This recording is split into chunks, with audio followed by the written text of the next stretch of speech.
গাজীপুরে হামলায় আহত শিক্ষার্থীর মৃত্যু প্রতিবাদে শহীদ মিনারে জানাজা শেষে কফিন মিছিল। আওয়ামী লীগের রাজনীতি নিষিদ্ধের দাবি।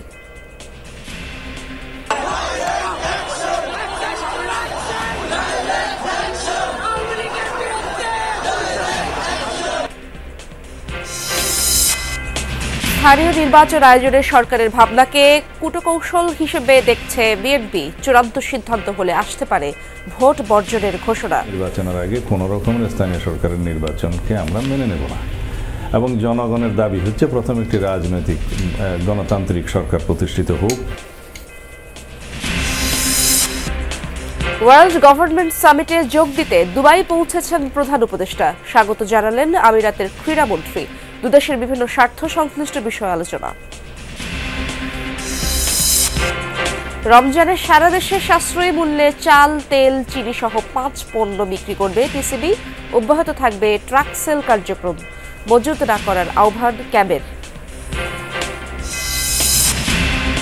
নীলফামারীতে অধ্যক্ষের বিরুদ্ধে নানা অভিযোগ। পদ সহকারী প্রধান শিক্ষক, বেতনবান সহকারী শিক্ষকের নিয়োগের বৈধতা নিয়েও নানা প্রশ্ন। এটা একটা পারিবারিক প্রতিষ্ঠান হয়ে গেছে ঈশ্বরগঞ্জ হাই স্কুলটা। জমি বন্ধক থেকে এখানে 7 লক্ষ টাকা রয়েছে, ও টাকাটা হিসাব নিকাশ কি করতে নিকাশে ওরাই জানে। নরেন্দ্র মোদীর যুক্তরাষ্ট্র সফর ঘিরে চলছে নানা জল্পনা কল্পনা। সবচেয়ে গুরুত্ব পাবে অভিবাসন ইস্যু। আলোচনায় থাকতে পারে বাংলাদেশ প্রসঙ্গ।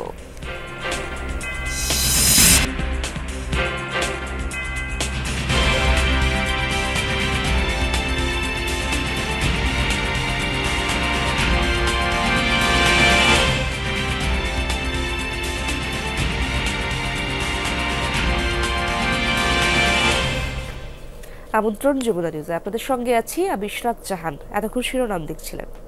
5 দিন মৃত্যুর সাথে পাঞ্জা লড়ে হেরে গেলেন গাজীপুরে আওয়ামী লীগ কর্মীদের হামলায় আহত শিক্ষার্থী আবুল কাশেম। বুধবার বিকেলে ঢাকা মেডিকেলে চিকিৎসাধীন অবস্থায় মারা যান তিনি। গত শুক্রবার সাবেক মুক্তিযুদ্ধ বিষয়ক মন্ত্রী আকম মোজাম্মেল হকের বাড়িতে হামলা ঠেকাতে গিয়ে গুরুতর আহত হয় বৈষম্য বিরোধী আন্দোলনের এই সক্রিয় কর্মী। নৃশংসভাবে মাথায় কুপিয়ে তাকে আহত করা হয়। এদিকে কাশেমের মৃত্যুর বিচার দাবিতে রাতেই কফিন নিয়ে মিছিল করেছে ছাত্ররা। সেখানে অবিলম্বে আওয়ামী লীগের রাজনীতি নিষিদ্ধের দাবি তোলেন তারা। 7 ফেব্রুয়ারি রাতে আওয়ামী লীগের নেতাকর্মীদের হামলায় গুরুতর আহত হন আবুল কাশেম। আহত অবস্থায় তাকে ভর্তি করা হয় ঢাকা মেডিকেল কলেজ হাসপাতালে। চিকিৎসকরা জানান তার মাথায় বেশ কয়েকটি কোপের জখম ছিল। অস্ত্রোপচারেও হয়নি কোনো উন্নতি। অবশেষে বুধবার বিকেলে মারা যান আবুল কাশেম। ঢাকা মেডিকেলে ময়নাতদন্ত শেষে আবুল কাশেমের মরদেহ নেওয়া হয় কেন্দ্রীয় শহীদ মিনারে। বৈষম্য বিরোধী ছাত্র আন্দোলন সহ তার জানাজায় অংশ নেয় বহু মানুষ। জানাজার আগে হত্যার বিচার দাবি করেন ছাত্র নেতারা। বাংলাদেশে যারা গণহত্যা চাপিয়ে দিয়েছে, আমাদের ভাইদেরকে এখনো শহীদ করছে, সেই আওয়ামী লীগ বাংলাদেশে রাজনীতি করবার আর বিন্দু পরিমাণ কোনো অধিকার রাখে না। কাশেমকে সামনে রেখে, কাশেমের লাশ সামনে রেখে আমরা শপথ গ্রহণ করছি, কাশেমের এই রক্তের দায়ভার আমাদের উপরে। আমরা আওয়ামী লীগকে নিষিদ্ধ করে ছাড়বই। জানাজা শেষে আবুল কাশেমের কফিন নিয়ে বিক্ষোভ মিছিল বের করেন ছাত্ররা। মিছিলটি কেন্দ্রীয় শহীদ মিনার থেকে শাহবাগে গিয়ে শেষ হয়। সেখানে ছাত্র নেতারা বলেন, আওয়ামী লীগের নাম মুছে না ফেলা পর্যন্ত বাংলার মাটি কলঙ্ক মুক্ত হবে না। কোন হত্যাকারীরা কোন এলাকায় পাড়া মহল্লায় যদি থেকে থাকে, তাদের সাথে সমস্ত সম্পর্ক বন্ধ করে দিন। যারা আওয়ামী লীগকে পাশে বসিয়ে রাজনীতি করেছেন, আপনারা চাইলেও এই প্রজন্ম তাদেরকে মেনে নেবে না। তাদের অবস্থা দেখুন, তারা বানের স্রোতে বেশি গিয়েছে। অন্যান্য গোষ্ঠীকেও বলবো, আপনারা একইভাবে আওয়ামী লীগের মতো তারুণ্যকে উপেক্ষা করবেন না। শাহবাগ থেকে গাজীপুরে নেওয়া হয় আবুল কাশেমের মরদেহ। বৃহস্পতিবার সকাল 10:30টায় রাজবাড়ী মাঠে তার দ্বিতীয় জানাজা। বেলা 11:30টার দিকে বোল্ড বাজার এলাকায় আর এক দফা জানাজা শেষে দাফন করা হবে পারিবারিক কবরস্থানে। M A Aziz, Jamuna News, Dhaka.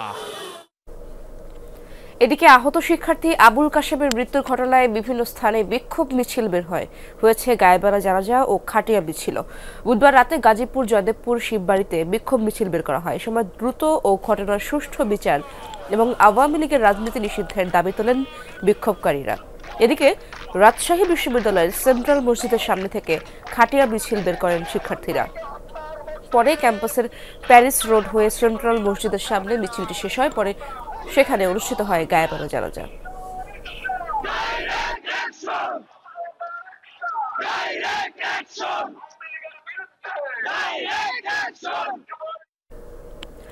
জাতীয় নির্বাচনের আগে কোনোভাবেই স্থানীয় নির্বাচন চায় না বিএনপি ও সমমনা দলগুলো। শীর্ষ নেতারা বলছেন, স্থানীয় নির্বাচন আয়োজনে সরকারের নীতিগত সিদ্ধান্তের পেছনে ভোট পেছানোর কূটকৌশল রয়েছে। এতে সুবিধা পাবে ছাত্রদের নতুন রাজনৈতিক দল। সেক্ষেত্রে অন্তর্বর্তী সরকার চূড়ান্ত পদক্ষেপ নিলে ভোট বর্জনের মতো সিদ্ধান্তও নিতে পারে বিএনপি ও সমমনা দলগুলো। আরিফুল শাকিলের প্রতিবেদনে বিস্তারিত। জাতীয় নির্বাচনের আগে স্থানীয় নির্বাচন আয়োজনে সরকার নীতিগত সিদ্ধান্ত নিয়েছে বলে জানিয়েছেন এলজিআরডি উপদেষ্টা আসিফ মাহমুদ। স্থানীয় সরকার নির্বাচন করার ক্ষেত্রে সরকারের এক ধরনের নীতিগত সিদ্ধান্ত আছে। স্থানীয় নির্বাচন নিয়ে সরকারের এমন অবস্থানের পক্ষে নয় বিএনপি। নীতি নির্ধারণী ফোরামে এ নিয়ে বিস্তর আলোচনা হয়েছে দলটির। সিদ্ধান্ত হয়েছে, শেষ পর্যন্ত সরকার স্থানীয় নির্বাচন করলে সমর্থন দিবে না বিএনপি, আসতে পারে ভোট বর্জনের মতো ঘোষণাও। জাতীয় নির্বাচনের আগে কোনো রকমের স্থানীয় সরকারের নির্বাচনকে আমরা মেনে নেব না এবং জনগণের দাবি হচ্ছে প্রথম একটি রাজনৈতিক গণতান্ত্রিক সরকার প্রতিষ্ঠিত হোক। বাংলাদেশের রাজনৈতিক ইতিহাসে অনির্বাচিত এরশাদ সরকার আমলে স্থানীয় সরকার নির্বাচনের খারাপ নজির রয়েছে। সেই উদাহরণ টেনে বিএনপি নেতারা বলছেন, স্থানীয় সরকার নির্বাচনের নামে অহেতুক সময়ক্ষেপণ করা হবে। এর পেছনে রয়েছে সমন্বয়কদের নতুন রাজনৈতিক দলকে শক্তিশালী করার কূটকৌশলও। এদের মূল লক্ষ্য হলো নির্বাচনটা পিছিয়ে দেওয়া, আর তারা যে ছাত্রদেরকে নিয়ে যে একটা রাজনৈতিক দল করতেছে তাদেরকে সময় দেওয়া, যারা তারা গুছিয়ে নিতে পারে। আর তাদের তো কোনো ক্যাডার নেই। একবার স্থানীয় সরকার নির্বাচন করে দিলে এই মেম্বার চেয়ারম্যান এরাই তাদের ক্যাডার হবে, এরাই তাদের দলকে ধরে রাখবে। এই উদ্দেশ্যে এইসব কথা বলে, কোনো মহৎ উদ্দেশ্য এদের নাই, জনসভার উদ্দেশ্য নাই। যত ক্ষমতায় যতদিন বিলম্বিত করা যায়, এটাই হলো প্রধান লক্ষ্য। এই জন্য এইসব তারা বলেন। এখন স্থানীয় সরকার নির্বাচন একটি দীর্ঘ প্রক্রিয়া। এক একটা ইউনিয়ন পরিষদের নির্বাচন করতে ৩-৪ মাস সময় লাগে, উপজেলা, পৌরসভা এবং সিটি কর্পোরেশন আরও সময় লাগে। তাহলে এই সময় তো, এত দীর্ঘ সময় তো এখন নাই। বিএনপি জোটের শরিক গণতন্ত্র মঞ্চের অন্যতম নেতা মাহমুদুর রহমান মান্নাও স্থানীয় নির্বাচন নিয়ে সরকারের নীতিগত সিদ্ধান্তের সমালোচনা করেছেন। ওই যে এরশাদ আমলে স্থানীয় সরকার নির্বাচন করা মানে হচ্ছে যে পার্টি বানাবার ধান্দা করা, এরকম সন্দেহ তো করে ভেতরে ভেতরে। তো কী দরকার সরকারের উপর প্রশ্ন পড়তে হবে কেন? যদি আমি ডিসেম্বরের মধ্যে ইলেকশন করতে পারি তো ডিসেম্বরের পরে হবে। মানে এই বিবেচনায় আমি মনে করি যে এখন ইলেকশন দরকার নেই। যদিও সার্ভিসের দিক থেকে মানুষের আসলে লোকাল গভর্নমেন্ট দরকার ছিল, কিন্তু সার্ভিসের চেয়ে পলিটিক্স বড়। বিএনপি ও সমমনা দলগুলোর শীর্ষ নেতারা বলছেন, এ ধরনের সরকারের মূল কাজ জাতীয় নির্বাচন আয়োজন করা। Arifin Shakil, Jamuna News, Dhaka. World government সামিটে যোগ দিতে সংযুক্ত আরব আমিরাতে দুবাই পৌঁছেছেন প্রধান উপদেষ্টা ডক্টর মোহাম্মদ ইউনূস।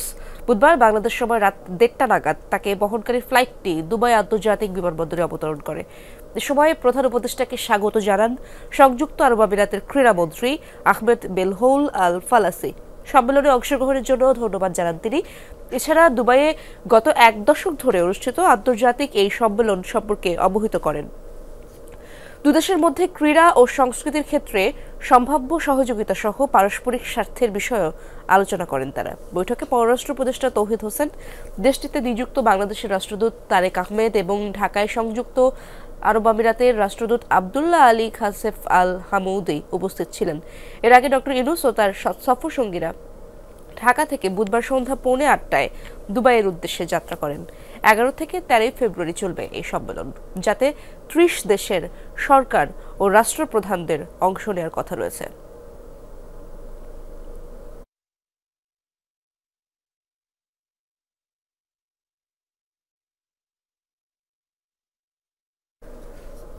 আওয়ামী লীগ সর্বক্ষেত্রে আইয়ামে জাহেলিয়াত প্রতিষ্ঠা করে গেছে। এমন মন্তব্য করেছেন প্রধান উপদেষ্টা ডক্টর মোহাম্মদ ইউনূস। বুধবার সকালে রাজধানীর আয়নাঘর খ্যাত কয়েকটি গোপন বন্দিশালা পরিদর্শনে যান তিনি। এ সময় ডক্টর ইউনূস বলেন, শুধু ক্ষমতায় টিকে থাকতে বিরোধী পক্ষকে বছরের পর বছর অন্ধকার কুঠুরিতে বন্দী রেখে নির্মমতার কালো এক ইতিহাস রচনা করেছে আওয়ামী লীগ সরকার। তাদের ও দোষরদের যে কোনো মূল্যে বিচার করারও প্রত্যয় ব্যক্ত করেন প্রধান উপদেষ্টা। আগারগাঁওয়ের র্যাব 2 এর কার্যালয়ের গোপন বন্দিশালায় অনেক কিছুই মুছে ফেলার আলামত পাওয়া গেছে। প্রথম দিনের ভিজিটে কচুক্ষেত এবং উত্তর এলাকার আয়নাঘরেও যায় পরিদর্শক দল, যার খবর প্রচার হয়েছিল বিদেশি গণমাধ্যমে। বিভিন্ন রাজনৈতিক দলসহ সরকার বিরোধী মতের লোকজন, সাবেক সেনা কর্মকর্তা, মানবাধিকার কর্মীদের গুম করে রাখা হয়েছিল এসব আয়নাঘরে। স্বজনরা জানতেই পারেনি তারা বেঁচে আছে নাকি মরে গেছে। মানুষ নিশ্চিন্ন হয়ে গেছে, কেউ বলতে পারছে না সে কোথায়। তার মেয়ে আপনাদের সামনেই ছিল আজকে, যে বলছে আমার মা কোথায়, আমার মাকে কোথায় নিয়ে যাওয়া হয়েছে। আজ 9 বছর করে, 9 বছর ধরে আমরা আর খোঁজ পাইনি। সে নিজেও ছিল, 11 বছর বয়সে ছিল, সে মায়ের সঙ্গে ছিল, তাকে রেখে মাকে নিয়ে চলে গেছে। এই হলো সামান্য একটা দৃশ্য। সামনে আসলো নৃশংস নির্যাতন এবং মানবাধিকার লঙ্ঘনের সাক্ষী আয়নাঘর। প্রায় 1,500 মানুষের জীবনের কান্না লুকিয়ে আছে যার দেয়ালে দেয়ালে। শ্বাসরুদ্ধকর কয়েক রাত জীবন মৃত্যুর অনিশ্চয়তায় ছিলেন বর্তমান 2 উপদেষ্টা নাহিদ ইসলাম আর আসিফ মাহমুদও। আয়নাঘরে গিয়ে বন্দি দশার সেই বর্ণনা দিয়েছেন মুক্ত হয়ে ফেরা কয়েক বন্দী। কোনোটা 3 ফুটের ঘর, কোনোটা তার একটু বেশি। বন্দীদের আর্তনাদে সব দেয়ালের রং ফিকে হয়েছে যেন। 2016 সালে গুম হয় মাসুদ ইব্রাহিম। বন্দি ঘরে নিজের নাম লিখে গেছেন। ভয়াল সেই দিনগুলোতে পরিবারকে মনে পড়ত মাসুদের। দেয়ালে লিখে গেছেন, আমি আমার পরিবারকে অনেক ভালোবাসি। কিন্তু ভালোবাসার সে ঘরে এখনো ফিরে আসেননি মাসুদ। নির্মম নির্যাতনের সাক্ষী এই সরকারি টর্চার সেলগুলো, যার প্রতীকী নাম আয়নাঘর। আলো বাতাসহীন কক্ষে আটকে রাখা হতো বিপরীত মতাদর্শের মানুষদের। চোখের জলে শরীর ভিজলেও দেখার ছিল না কেউ। কোনো কোনো বন্দীকে আটকে রাখা হয়েছিল বছরের পর বছর।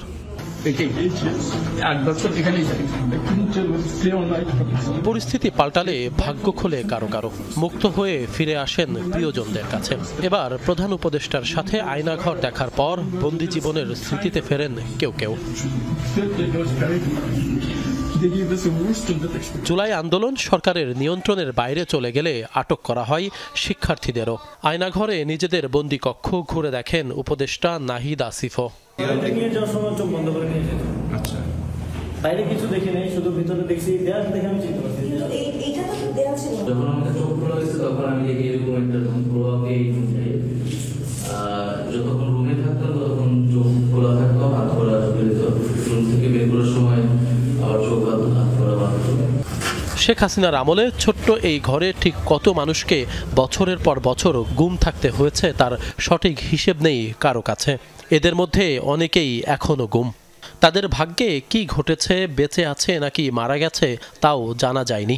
শুধু চোখের জলই ফেলে চলেছেন পরিবারের সদস্যরা। আমি আর কিচ্ছু চাই না, আমার বাবাকে লাগবে, আমার বাবাকে আমার কাছে। আয়নাঘরের জীবন কতটা মর্মান্তিক ছিল সেই লোমহর্ষক বর্ণনা শুনুন একজন ভুক্তভোগীর মুখে। আয়নাঘরে যখন আমাকে নেওয়া হলো তখন ওখানে বুঝতে পারলাম একটা আন্ডারগ্রাউন্ড, একটা নিচু জায়গা। চোখ বাঁধা, আমার হাত পিছনে হ্যান্ডকাপ পরা। পরে ওখানে নামিয়ে একটা চেয়ারে নামানো হলো। তো চেয়ারে বসানো হলো আমাকে। সেই চেয়ারটাতে হাত দুটো বেঁধে দেওয়া হলো এবং আমার কানে দুটো ক্লিপ লাগিয়ে দিয়ে মানে ইচ্ছা মতো ইলেকট্রিক শক দেওয়া হলো। তো যখন আমার মাথা ঘুরে উঠতো তখন যখন ইলেকট্রিক শক দেওয়াটা বন্ধ করতো তখন দেখতাম আমার মুখ তারা মুছে দিচ্ছে, মানে অনেক ফ্যানা বের হয়ে যায়।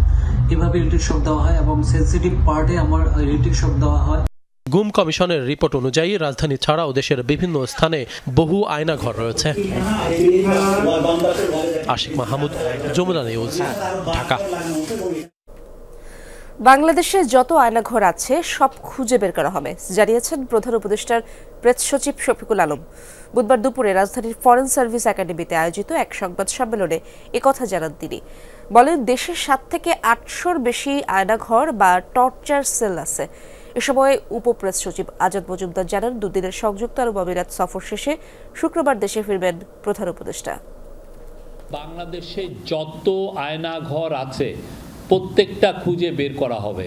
সোফার আমাদের কাছে গুম কমিশনের ইনভেস্টিগেশন অনুযায়ী এবং সিকিউরিটি ফোর্সে যা ইনভেস্টিগেশন করেছে আমরা জেনেছি এটার সংখ্যা কয়েকশো, মেবি 700 থেকে 800, এবং এইটা আরও বের হচ্ছে এবং এটা বোঝা যাচ্ছে যে এটা শুধুমাত্র ঢাকায় কনসেন্ট্রেট ছিল না, প্রত্যন্ত অঞ্চলেও এরকম অনেক আয়নাঘর ছিল। প্রধান উপদেষ্টা সংযুক্ত আরব আমিরাতের উদ্দেশ্যে 2 দিনের সংক্ষিপ্ত সফরের ওয়ার্ল্ড গভর্নমেন্ট সামিটের যোগদানের জন্য রওনা দেবেন।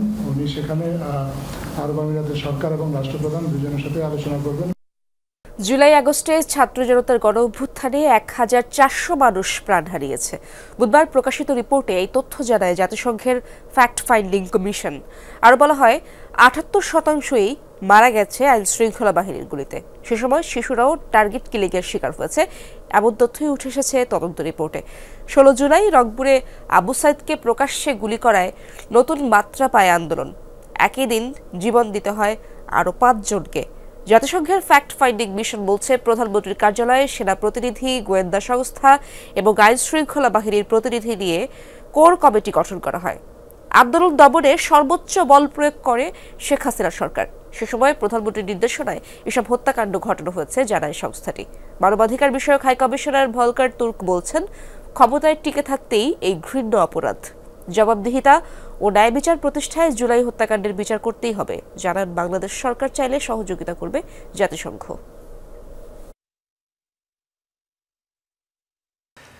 Was by firing military rifles.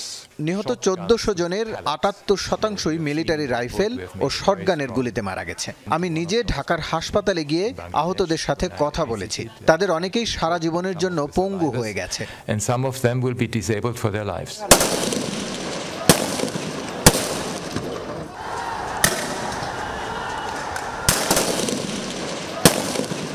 রোজার মধ্যে সারা দেশে স্মার্ট কার্ডধারীদের মাঝে চালও বিক্রি করবে টিসিবি। প্রতি কেজির দাম পড়বে 30 টাকা। পাশাপাশি তেল, চিনি, ডাল ও ছোলা বিক্রি হবে। রাজধানীতে এই 5টি পণ্যের সাথে বাড়তি দেওয়া হবে খেজুর। একই সাথে ট্রাক সেলের কার্যক্রম অব্যাহত থাকবে। যে কেউ পণ্য কিনতে পারবেন, তবে ট্রাক সেলে মিলবে না চাল। এদিকে রমজানে পণ্য মজুত না করার আহ্বান জানিয়েছে ক্যাম্প।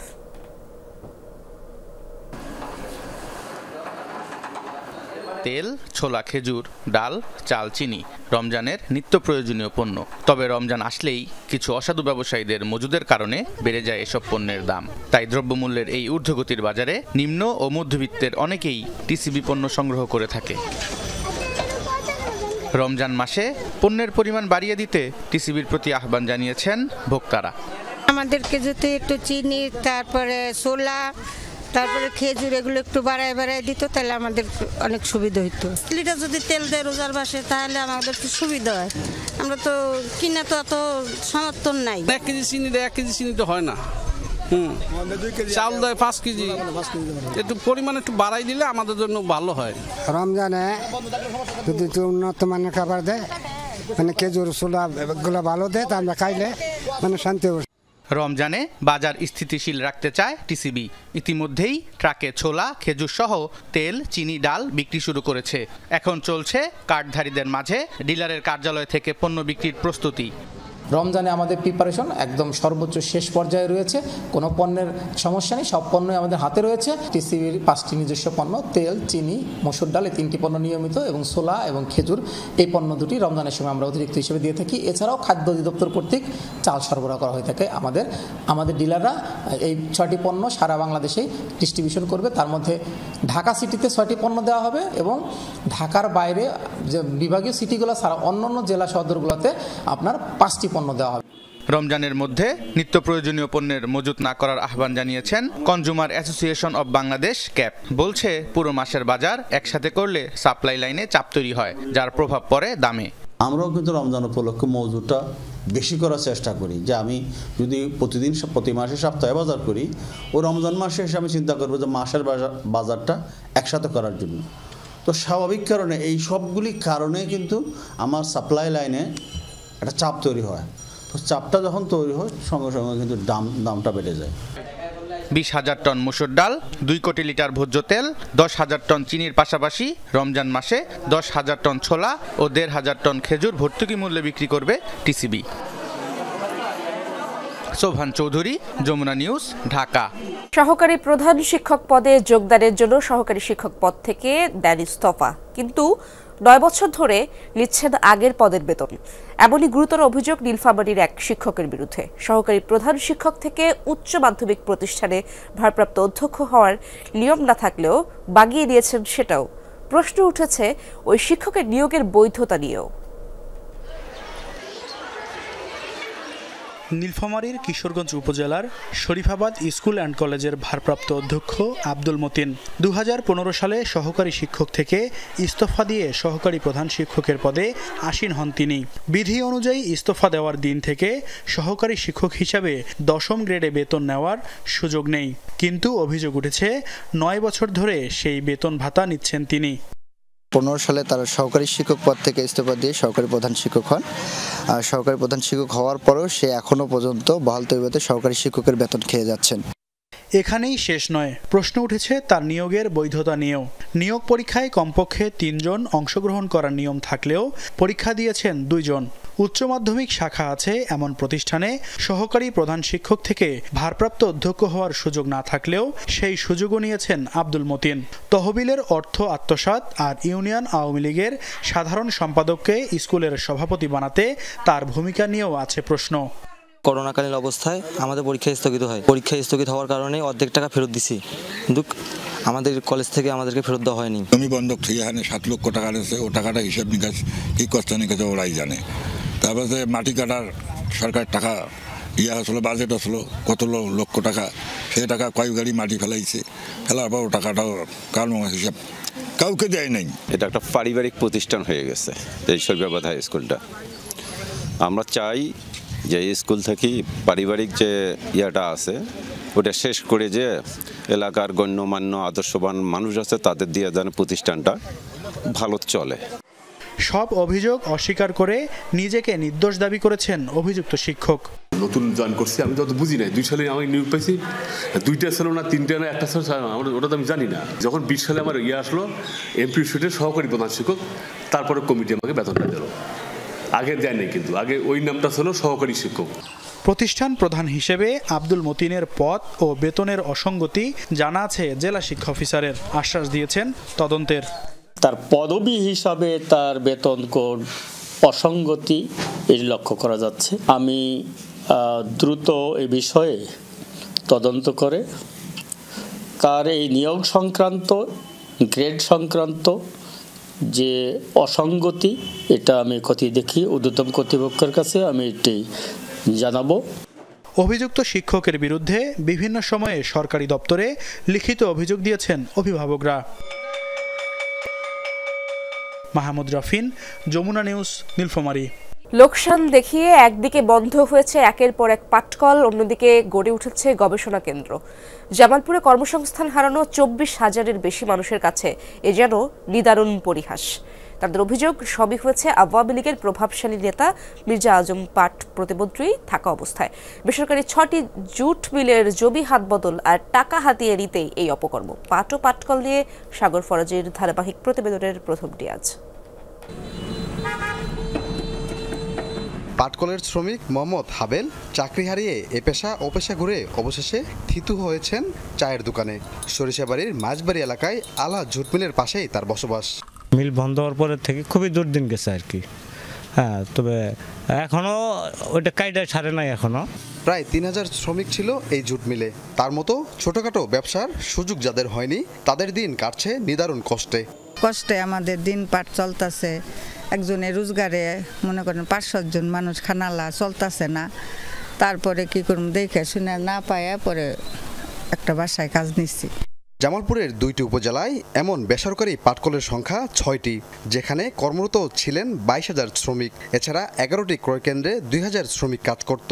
লোকসান দেখিয়ে 2012 সাল থেকে ধাপে ধাপে বন্ধ হয় এসব প্রতিষ্ঠান।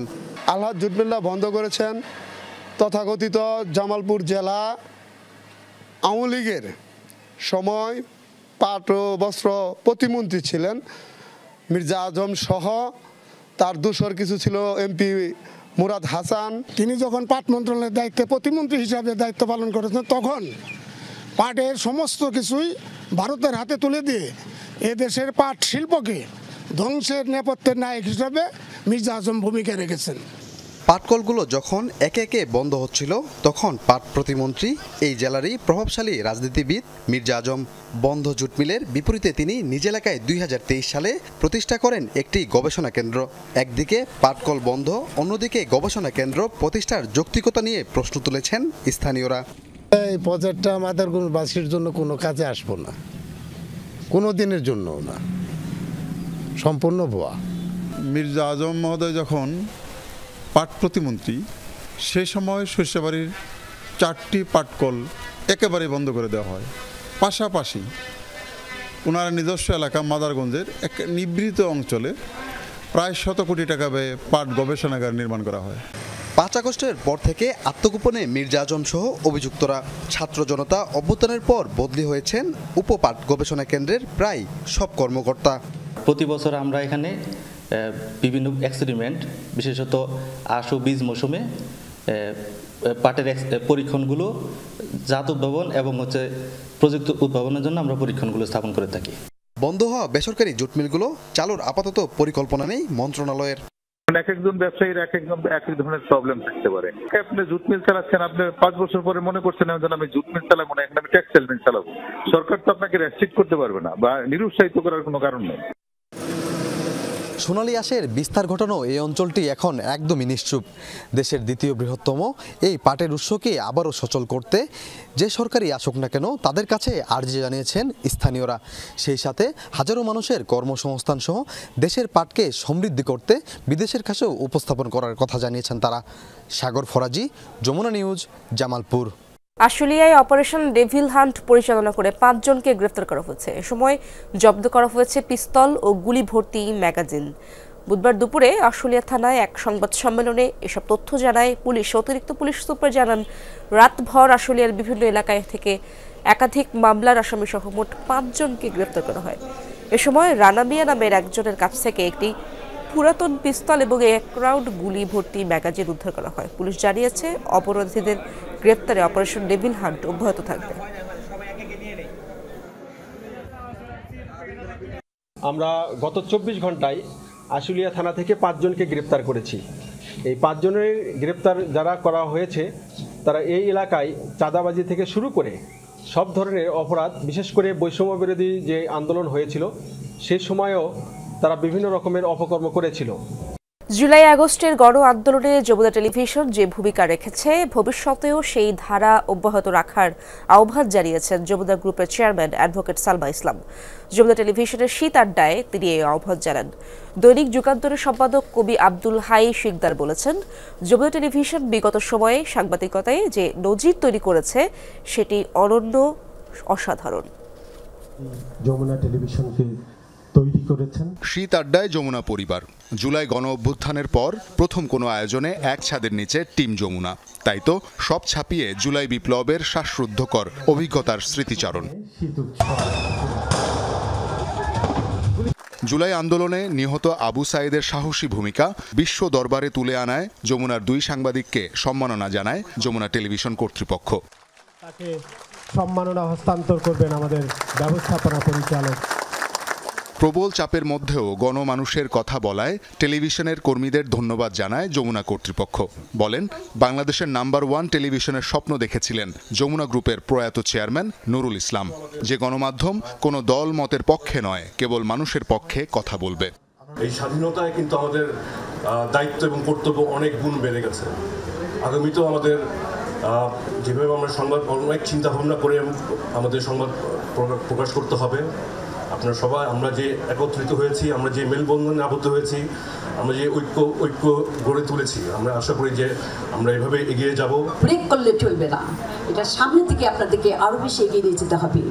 এই সততা যে ফাইম ভাই দেখিয়েছেন আপনাদের মাধ্যমে, কিন্তু শুধু ফাইম না, আপনারা প্রত্যেকেই এক একটা পাইলট। আমি মনে করি আপনাদের পাশে আমরা, আমাদের যমুনা গ্রুপ আছে, ইনশাল্লাহ থাকবো।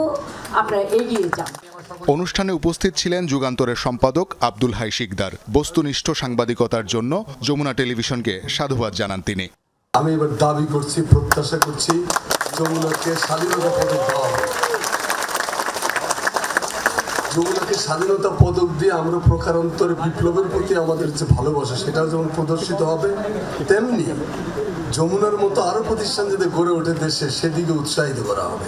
যমুনা টেলিভিশনের প্রধান নির্বাহী কর্মকর্তা ফাহিম আহমেদ বলেন, যমুনার প্রতি মানুষের ভালোবাসা দায়বদ্ধতা আরো বাড়িয়ে দিয়েছে। স্পষ্টভাবে বলতে চাই, যমুনা টেলিভিশন কারো পক্ষের না, সত্যের পক্ষে। অসত্যের বিপক্ষে, অন্যায়ের বিপক্ষে, অনিয়মের বিপক্ষে, দেশের পক্ষে। কাজের ক্ষেত্রে যমুনা টেলিভিশনের স্ক্রিনে সেরকম কোনো প্রতিফলন, আপনার ব্যক্তিগত মতাদর্শের কোনো প্রতিফলন আপনি দেখাতে পারবেন না। সাহসী ভূমিকা রেখে ভবিষ্যতেও সত্য সংবাদের ধারা অব্যাহত রাখবে যমুনা টেলিভিশন, এমনটাই প্রতিজ্ঞা টিম যমুনার। অনেক ভালো করেছে। শওকত মঞ্জুর শান্ত, যমুনা নিউজ, ঢাকা। অনুকূল পরিবেশ থাকায় দক্ষিণাঞ্চলে বাণিজ্যিকভাবে কুল চাষের জনপ্রিয়তা বাড়ছে। লাভজনক হওয়ায় বাগান করছেন কৃষকরা। পুষ্টির পাশাপাশি আর্থিকভাবে স্বাবলম্বী করতে মাঠ পর্যায়ে কৃষকদের পরামর্শ দিচ্ছে কৃষি অধিদপ্তর। বিস্তীর্ণ এলাকা জুড়ে কুল বড়ইয়ের বাণিজ্যিক আবাদ, ফলন রক্ষায় যেখানে পরিচর্যার অভাব নেই কৃষকের। এমন চিত্রের দেখা মিলবে পিরোজপুরের নাজিরপুর উপজেলার তারাবনিয়া গ্রামে। গেল কয়েক বছরে শতাধিক কুলের বাগান গড়ে উঠেছে এখানে। খরচের তুলনায় লাভ বেশি, তাই অনেকেই আগ্রহী হচ্ছেন কুল চাষাবাদে। তাই সরকারিভাবে প্রশিক্ষণ আর বালাইনাশকের দাবি চাষিদের। আমাদের এই ফলে কোনো বিষক্রিয়া আমাদের এই ফলে নাই।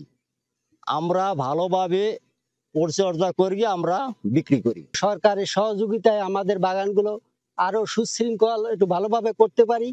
যদি করতে পারি তাহলে আমরা কৃষকরা উপকৃত হব। বড়ই চাষটা এলাকায় আসার পরে এলাকা খুবই উন্নত, খাইয়ে দিয়ে সবাই, সব ফ্যামিলি খুবই ভালো আছে। পুষ্টির চাহিদা পূরণের পাশাপাশি কৃষককে আর্থিকভাবে স্বাবলম্বী করতে মাঠ পর্যায়ে তদারকি করছে কৃষি অধিদপ্তর।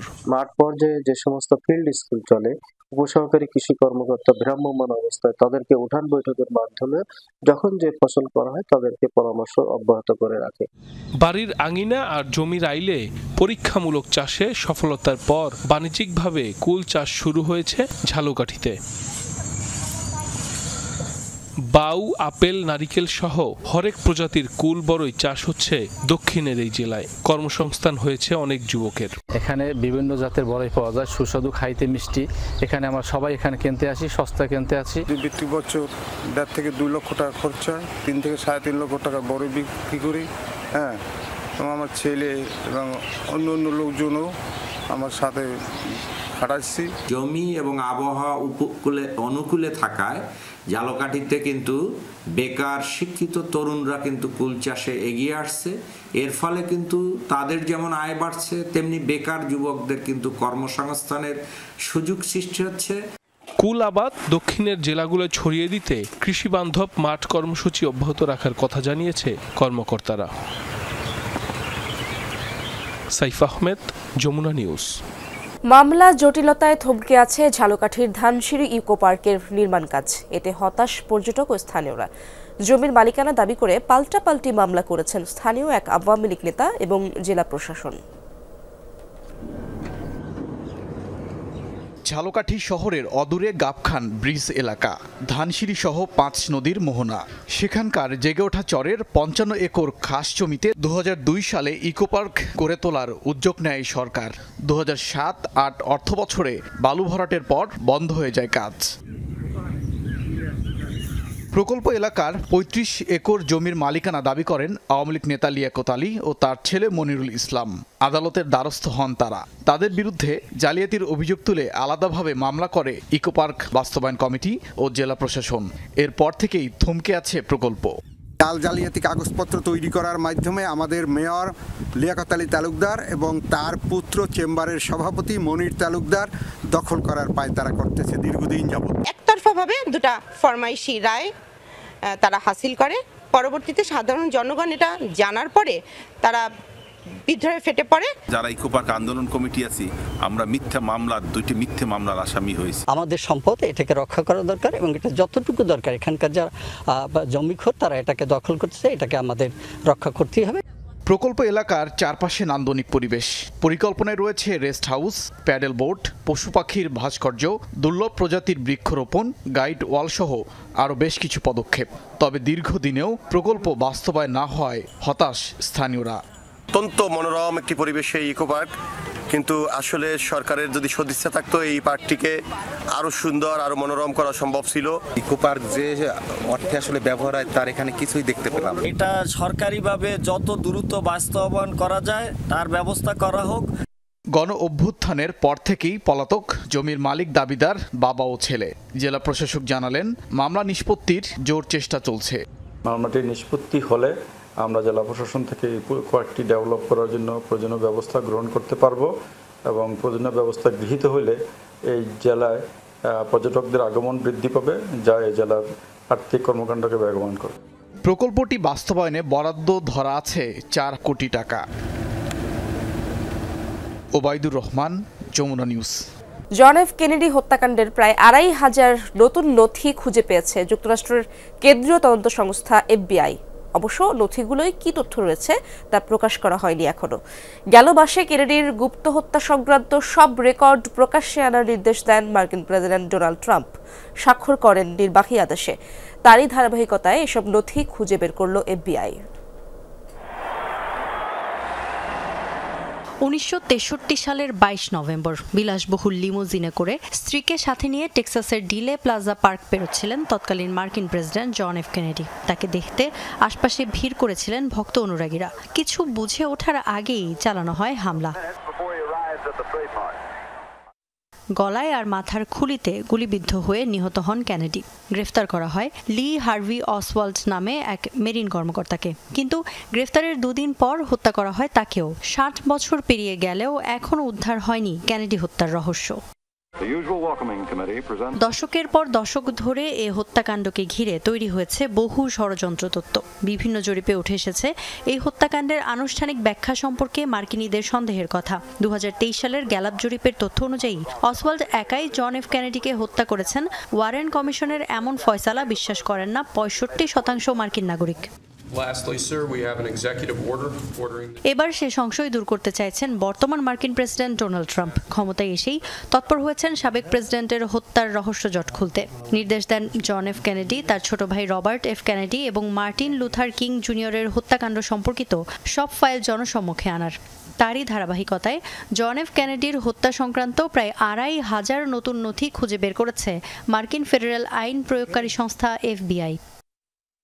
কাজ চলছে সেগুলো ন্যাশনাল আর্কাইভস অ্যান্ড রেকর্ডস অ্যাডমিনিস্ট্রেশনের কাছে হস্তান্তরের। তবে নতুন খোঁজ পাওয়া এসব নথিতে কী তথ্য আছে সে ব্যাপারে এখনও কিছু জানায়নি FBI। 1990-এর দশকে কেনেডি হত্যাকাণ্ড সম্পর্কিত সব নথি জাতীয় আর্কাইভের একক সংগ্রহে রাখা বাধ্যতামূলক করে তৎকালীন মার্কিন সরকার। কিছু নথি সর্বজনীন করা হলেও গোপন রাখা হয় অনেক নথি। গবেষকদের অনুমান হত্যা সংশ্লিষ্ট প্রায় 3,000 নথি প্রকাশ করা হয়নি এখনও। প্রথম মেয়াদেও জন এফ কেনেডির হত্যা সংক্রান্ত সব রেকর্ড প্রকাশের প্রতিশ্রুতি দিয়েছিলেন ট্রাম্প, কিন্তু শেষ পর্যন্ত প্রকাশ করতে পেরেছিলেন 2,800 নথি। দ্বিতীয় মেয়াদে জন এফ কেনেডির ভাতিজা রবার্ট এফ কেনেডি জুনিয়রকে স্বাস্থ্যমন্ত্রী হিসেবে মনোনীত করেছেন Donald Trump. Iffa Tara Khandakar, Jamuna News. Russia Ukraine যুদ্ধ বন্ধে যুক্তরাষ্ট্রের মধ্যস্থতায় আলোচনায় রাজি ভ্লাদিমির পুতিন ও ভলোদিমির জেলেনস্কি। মার্কিন প্রেসিডেন্ট ডোনাল্ড ট্রাম্প জানিয়েছেন এই তথ্য। বুধবার দুই প্রেসিডেন্টের সাথেই ফোন আলাপ হয় তার। সামাজিক যোগাযোগ মাধ্যম ট্রুথ সোশ্যালে দেয়া পোস্টে পুতিনের সাথে দীর্ঘ ও কার্যকর আলাপের কথা জানান ট্রাম্প, যা ইউক্রেন যুদ্ধ বন্ধে প্রথম পদক্ষেপ আখ্যা দিয়েছেন তিনি। বলেন শীর্ষ মার্কিন কর্মকর্তাদের এরই মধ্যে আলোচনা শুরুর নির্দেশ দিয়েছেন। ট্রাম্প পুতিন একে অপরকে নিজ দেশে আমন্ত্রণ জানিয়েছেন বলেও জানান। শিগগিরই সৌদি আরবে দুই নেতার সাক্ষাৎ হবে এমন কথাও বলেন ট্রাম্প, তবে স্পষ্ট করেননি দিন বা তারিখ। ট্রাম্পের সাথে ফোন আলাপের কথা জানিয়েছেন ইউক্রেনের প্রেসিডেন্ট ভলোদিমির জেলেনস্কিও। ভারতের প্রধানমন্ত্রী নরেন্দ্র মোদীর যুক্তরাষ্ট্র সফর ঘিরে চলছে নানা জল্পনা কল্পনা। নীতিগত পরিবর্তনের পাশাপাশি নানা ইস্যুতে মার্কিন প্রেসিডেন্টকে মানানোর চেষ্টা করতে পারেন মোদী। আন্তর্জাতিক আঞ্চলিক ইস্যু ছাড়াও আলোচনা হতে পারে বাংলাদেশ প্রসঙ্গে। ধারণা করা হচ্ছে অভিবাসন, বাণিজ্য ইস্যুতে আলোচনার পাশাপাশি চুক্তি হতে পারে প্রতিরক্ষা এবং জ্বালানি ইস্যুতে। ভারতের প্রধানমন্ত্রীর যুক্তরাষ্ট্র সফর ঘিরে চলছে নানা বিশ্লেষণ। ট্রাম্প মোদি বৈঠকে অভিবাসন ইস্যুকেই সবচেয়ে গুরুত্বপূর্ণ বলে মনে করা হচ্ছে। অবৈধ ভারতীয়দের ফেরত পাঠানোর বিষয়ে আলোচনা করতে পারেন দুই নেতা। ভারতীয়দের প্রত্যাবাসনে অমানবিক আচরণ বন্ধ করতে ট্রাম্পকে মানানোর চেষ্টাও করতে পারেন নরেন্দ্র মোদি। ভারতীয়দের জন্য H1 ভিসার বিষয়টিকেই সবচেয়ে গুরুত্বপূর্ণ হিসেবে ধরা হবে, কারণ অনেক বড় পরিসরে ভারতীয় প্রতিষ্ঠান সেখানে রয়েছে। মার্কিন প্রতিষ্ঠানও ভারত থেকে প্রযুক্তি খাত সংশ্লিষ্ট জনবল চায়। মার্কিন প্রেসিডেন্ট আগে এই ভিসা বন্ধ করতে চাইলেও এখন তিনি নিজেই দক্ষ জনবল চাচ্ছেন। বাণিজ্য ইস্যুতেও গুরুত্বপূর্ণ আলোচনা হতে পারে দ্বিপাক্ষিক বৈঠকটিতে। এর আগে স্টিল ও অ্যালুমিনিয়ামজাত পণ্য আমদানির উপর 25% শুল্ক আরোপ করে ট্রাম্প প্রশাসন, যাতে বেশ ভোগান্তিতে পড়তে হতে পারে নয়াদিল্লিকে। মনে করা হচ্ছে শুল্ক মওকুফের বিষয়ে দাবি জানাতে পারেন নরেন্দ্র মোদী। এছাড়াও প্রতিরক্ষা খাত সংক্রান্ত সমঝোতায় পৌঁছাতে পারে দুই দেশ। হতে পারে LNG সংক্রান্ত চুক্তি। স্টিল এবং অ্যালুমিনিয়াম আমাদের রফতানি করা দুটি প্রধান পণ্য। তারা ইরানের চাবাহার বন্দরে নিষেধাজ্ঞা দিয়েছে, যা মধ্য এশিয়ার জন্য উদ্বেগজনক। একই সাথে এটি আফগানিস্তান এবং ভারতের যোগাযোগের জন্য গুরুত্বপূর্ণ। তাই নিশ্চিত রূপেই বলতে পারি এই বিষয়গুলোতে আলোচনা হতে পারে। ট্রাম্প মোদি বৈঠকে আন্তর্জাতিক এবং আঞ্চলিক ইস্যুর পাশাপাশি আলোচনা হতে পারে বাংলাদেশ প্রসঙ্গে, আগেই জানিয়েছিল দিল্লি। তবে সব ছাপিয়ে বৈঠক সফল হবে কিনা সেটি এখন দেখার বিষয়। অনিক রহমান, যমুনা নিউজ। চ্যাম্পিয়ন্স লিগের প্লে অফের প্রথম লেগে সেল্টিককে 2-1 ব্যবধানে হারিয়েছে বায়ার্ন মিউনিখ। একই ব্যবধানে ক্লাব ব্রুগ জিতেছে আতালান্তার বিরুদ্ধে। 1-0 ব্যবধানে মোনাকোকে হারিয়েছে বেনফিকা। ফেইনুর্ডের কাছে হেরেছে এসি মিলান। UEFA চ্যাম্পিয়ন্স লিগের রাউন্ড অফ 16-এ যাওয়ার প্লে অফের প্রথম লেগে সেল্টিকের বিরুদ্ধে 2-1 গোলে জিতেছে বায়ার্ন মিউনিখ। পুরো ম্যাচে বল পজিশন থেকে শুরু করে পাসিং অ্যাকিউরেসি, সেল্টিক বায়ার্নের লড়াইটা ছিল সমানে সমান। সেল্টিকের মাঠে প্রথম মিনিটেই পিছিয়ে পড়েছিল বায়ার্ন, যদিও অফসাইডের কারণে সে যাত্রায় রক্ষে। এরপর প্রথমার্ধের বাকিটা সময় বায়ার্নেরই ছিল। 45 মিনিটে মাইকেল ওলিসের গোলে দলটা এগিয়েও যায়। দ্বিতীয়ার্ধে 49 মিনিটে দারুণ ভলিতে ব্যবধান দ্বিগুণ করেন হ্যারি কেইন। 79 মিনিটে সেল্টিকের দাইজেন মাইয়েদা ব্যবধান 2-1 করলে ম্যাচে রোমাঞ্চ ফেরে। তবে শেষ কয়েক মিনিট সেল্টিককে আটকে দিয়ে দারুণ জয়ে মাঠ ছাড়ে জার্মান ক্লাবটা। একই ব্যবধানে আতালান্তাকে হারিয়েছে ক্লাব ব্রুগ। নিজেদের মাঠে ফেরান জুডগ্লার গোলে ম্যাচের 15 মিনিটেই এগিয়ে যায় ব্রুগ। প্রথমার্ধেই আতালান্তার হয়ে গোল শোধ করেন মারিও পাসালিক। ম্যাচের বয়স তখন 41। ম্যাচ যখন সমতায় শেষ হওয়ার অপেক্ষা, দ্বিতীয়ার্ধের অতিরিক্ত সময়ে পেনাল্টি থেকে গোল করে ক্লাব ব্রুগকে ম্যাচ জেতান গুস্তাফ নিলসন। ফেইনুর্ডের মাঠে ম্যাচের 3 মিনিটেই গোল খেয়ে বসে এসি মিলান। ইগর পায়াকসোয়ের গোলে ফেইনুর্ড এগিয়ে গেলেও ম্যাচের নিয়ন্ত্রণ এসি মিলানের হাতেই ছিল। Ball possession, passing accuracy, shot, on target shot সব জায়গাতেই এগিয়ে ছিল মিলান, শুধুমাত্র গোলটা ছাড়া। কিন্তু দিন শেষে ফুটবল গোলের খেলা, সেখানেই পিছিয়ে গেছে ইতালিয়ান ক্লাবটা। একই ব্যবধানে মোনাকোর মাঠে জিতেছে বেনফিকা। গোলশূন্য প্রথমার্ধের ম্যাচে প্রাণ আসে ম্যাচের 48 মিনিটে ভ্যাঙ্গেলিস পাভলিদিস। মিনিট কয়েক পরেই মোনাকো 10 জনের দলে পরিণত হয় আল মুস্তাতি লাল কার্ড দেখলে। 10 জনের মোনাকোকে নিয়ে এরপর রীতিমতো ছেলে খেলা করেছে বেনফিকা। শুধুমাত্র শটই নিয়েছে 23টা। আফনান পিয়াল, যমুনা স্পোর্টস, ঢাকা। দর্শক, এই ছিল যমুনা নিউজে। এতক্ষণ যারা সঙ্গে ছিলেন সবাইকে ধন্যবাদ।